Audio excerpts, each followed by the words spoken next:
Welcome to episode 23 of my first backpacking trip to Europe. I am your host, Ryan Freeman.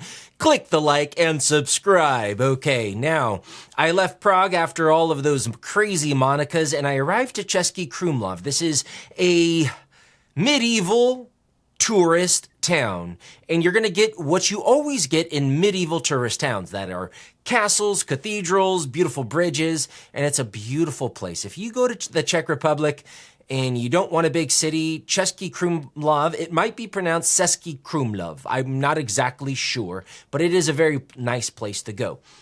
But the best part of this place was going to this hostel and meeting a great group of people, had some dinner together, and I found a couple like-minded souls. Now, I was worried about my money. I didn't exactly know how much money I had left. I was relying on my ATM card, the very first ATM card I had ever possessed. I was totally against it, purely a cash guy, got this card for this trip, but I couldn't check my balance. This was before online banking. And I just sort of had this intuitive guess that I was running low. And I met a couple guys who wanted to save money as well. The first guy, his name was Simon. He was from New Zealand, and he was basically traveling for the rest of his life. He had no idea how long he would be on the road. And then Simon was in his late 20s, and another guy named Morgan White, who was 19 years old, really into rock climbing. And the three of us decided to go to a campground. So we all went there. I had a tent, which I shared with Morgan, the young Australian guy. And then Simon had this really awesome, like super small tent. Never saw a tent that small. And there we met a bunch of Czechs at the campground. They had a campfire. One of the guys played the guitar. One of the guys had a bunch of homemade white wine from his father's vineyard. And so we were camping in this beautiful, lush, green scenery right on the banks of, I forget the name of the river, but I remember it was the second largest river in the Czech Republic. So me, a New Zealand guy, an Australian guy, just wanted to save money, but now we're drinking homemade wine and listening to Czechs sing songs on the guitar. It was awesome. And then we come to find out that this river is very popular for kayaking. Now, Simon had to go somewhere, but me and Morgan White decided, hey, let's kayak down this river. So we found out that we could rent these kayaks for $2 a day. And I'm not exaggerating. You know, oftentimes in today, you go to tourist places and they rape you with their prices for kayaks or surfboards or boogie boards. But in the Czech Republic, this is 2003, so it is a long time ago, almost 20 years. But even at that time, $2 a day for a two-man kayak with two oars is a phenomenal deal. And so Morgan and White and we didn't even give him like anything for a deposit. We just said, okay, I don't even remember exactly how it happened, but it was very loose. You know, we could have just totally ran off with the kayaks somehow. Anyways, so we start kayaking down this river, but like I said from all of my previous episodes, if you guys have been watching, and I know 23 is a lot of episodes, so whoever's hung in there, write down in the comments that you've watched all 23, and I'm going to show you some love. But where was I going with that? Oh yeah, if you've watched all of my episodes, you know that I'm not the type of guy who plans ahead. I had no maps, and so we start kayaking down this river, the second largest river in the Czech Republic, and we have no map. So disaster strikes pretty quickly. I mean, literally within the very first hour of us starting to kayak down this river, we come to what we think is just like a little, and by the way, I should say we basically have like no kayaking experience. I mean, I had kayaked a couple times before this, you know, with my Uncle Bob on the lake and whatnot, but I didn't really have much river kayaking experience.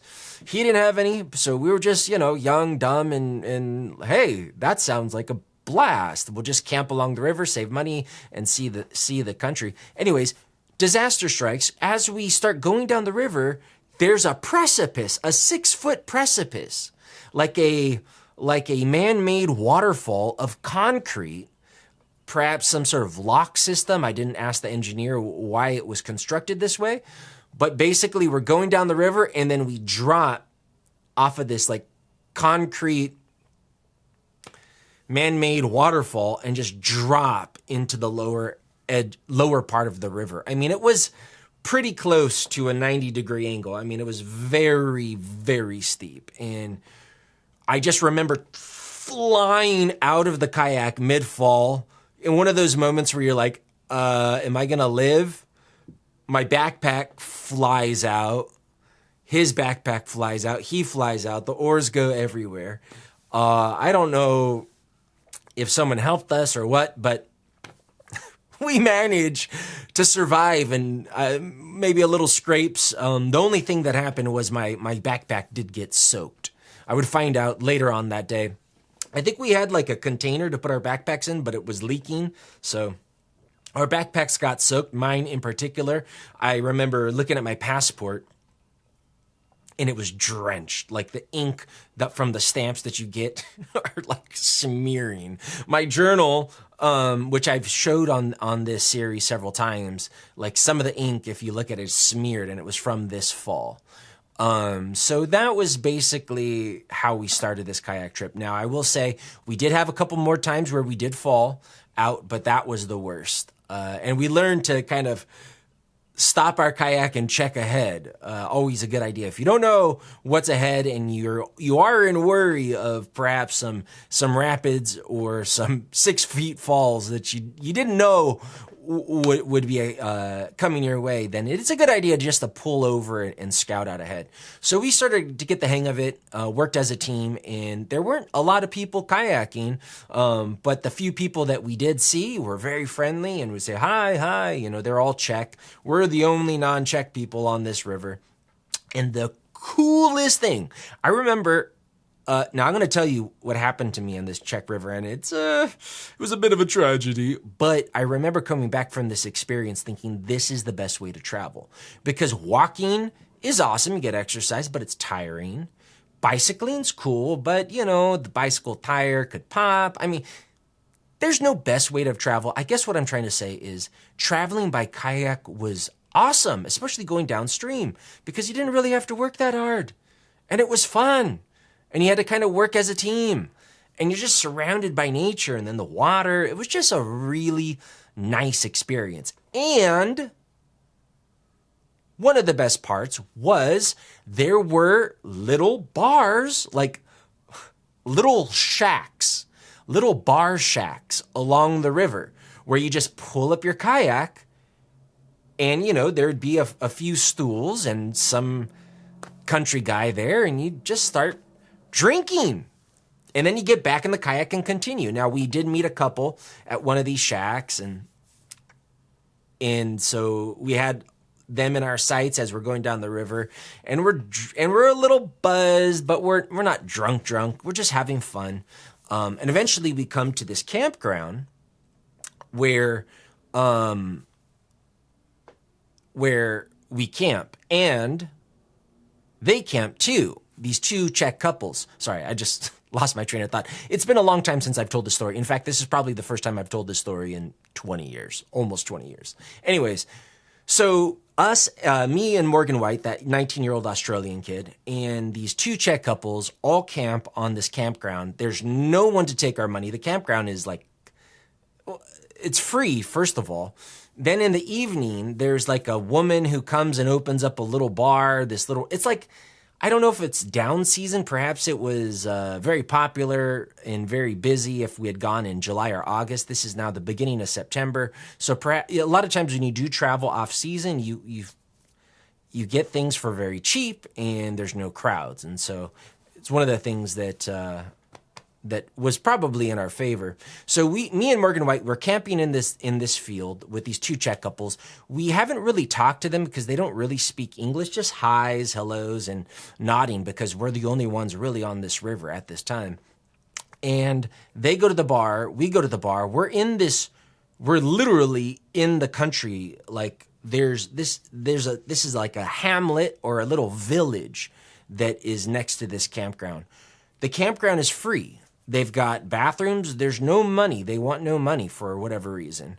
But if you buy drinks at the bar, that's always nice. So they have this little outdoor bar, and we start drinking with these Czech couples, and these Czech couples take an interest in us, and they start buying a lot of drinks, and they start pouring it down our throats. So we're drinking absinthe, Czech rum, we're drinking everything.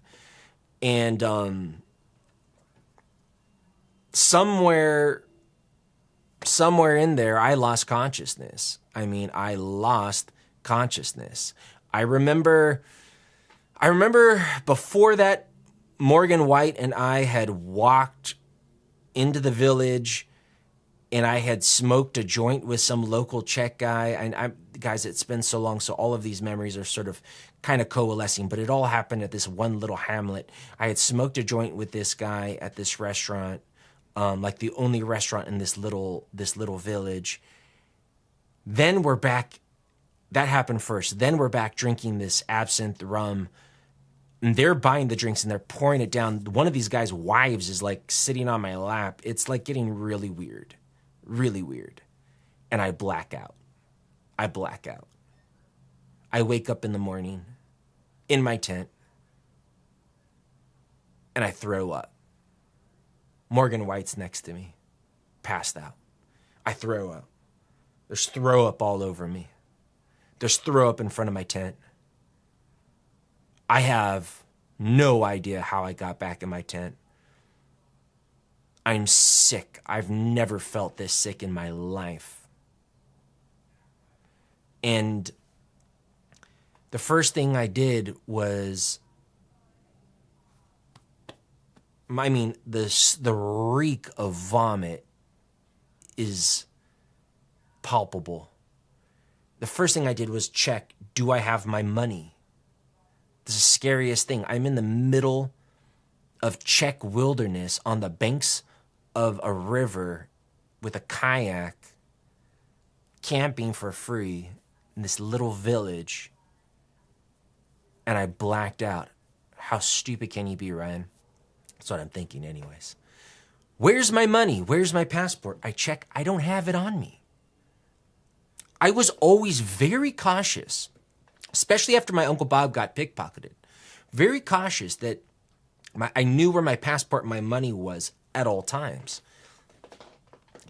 But when you black out and you have no memory and you can't see it in your tent, it's not in your backpack, it's not on you, what do? So I left the tent. This is probably about 6 a.m, like right at dawn. Morgan's still sleeping next to all the vomit that I puked up throughout the night.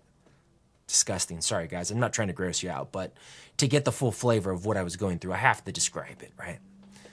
We see the tents. I see the tents of the other two Czech couples. And I think, well, maybe it was where I smoked that joint. Maybe I had like a backpack, like a day pack. It must be in my day pack. Maybe I left my day pack there.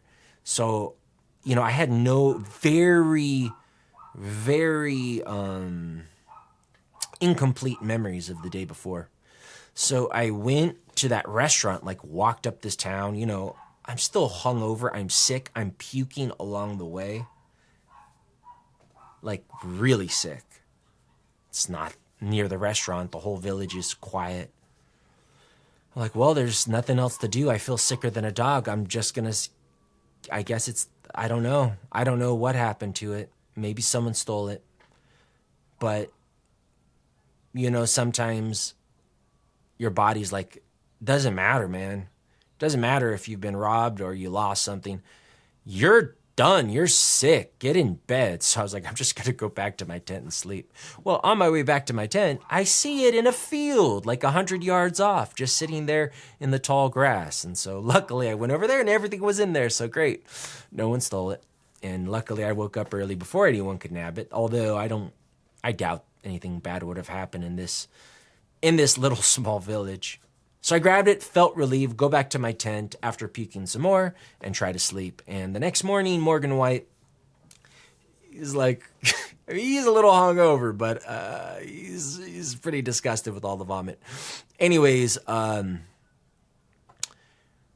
I think we end up staying there like a whole nother day. The other two Czech couples leave. I cannot go on. No. Morgan White had to go because he had to catch some flight in France, and so he was in a bit of a hurry. So I helped him get the kayak to this depot that we were told we had to bring it to.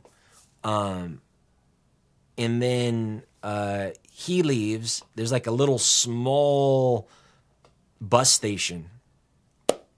Maybe it was a train station. A little small train bus station. Where he takes off, and I go back to that tent, which is still fairly filthy. Try to clean it as much as I can. Now I'm having not only vomit, but defecating, against my will. Sorry, not trying to be crass, but this was the sickest I had ever been.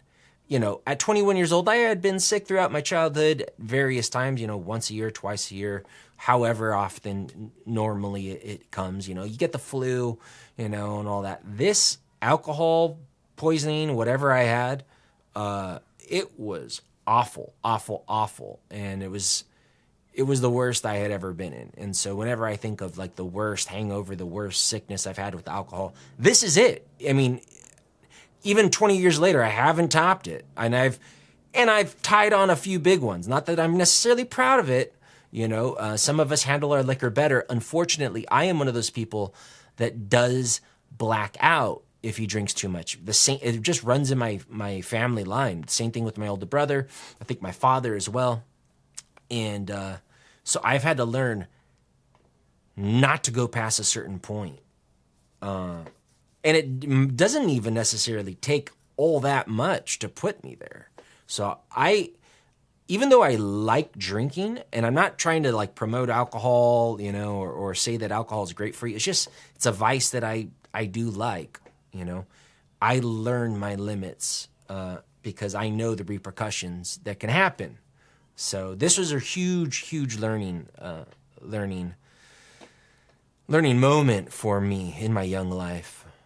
Who knows? It might have saved me from future catastrophes, because ever since that day, I have been a little wary with it, even though I have gone on to black out in the future. Anyways, forget all that. See, when I do these episodes, I never really know where I'm going to go. I just start talking. Anyways, so basically, I'm in my tent alone for another day and night, and then by the third day after we started this kayaking trip, I feel good. Much better. I'm a little upset that my passport and my journal are wet. It sucked to be alone for an entire day. But I had a ton of fun for the first 2 days on the river, or the first day and a half on the river, and then a lot of pain. Make my way to that train bus station and get a ride out and go to another city, and then get a ticket to Zurich, stay one night there, listen to the Czech choirs in the church, have a very peaceful moment. My body is feeling better. I'm feeling excited to get back to Switzerland. I am pretty sure I am just about out of money. So I'm going to get back to Switzerland.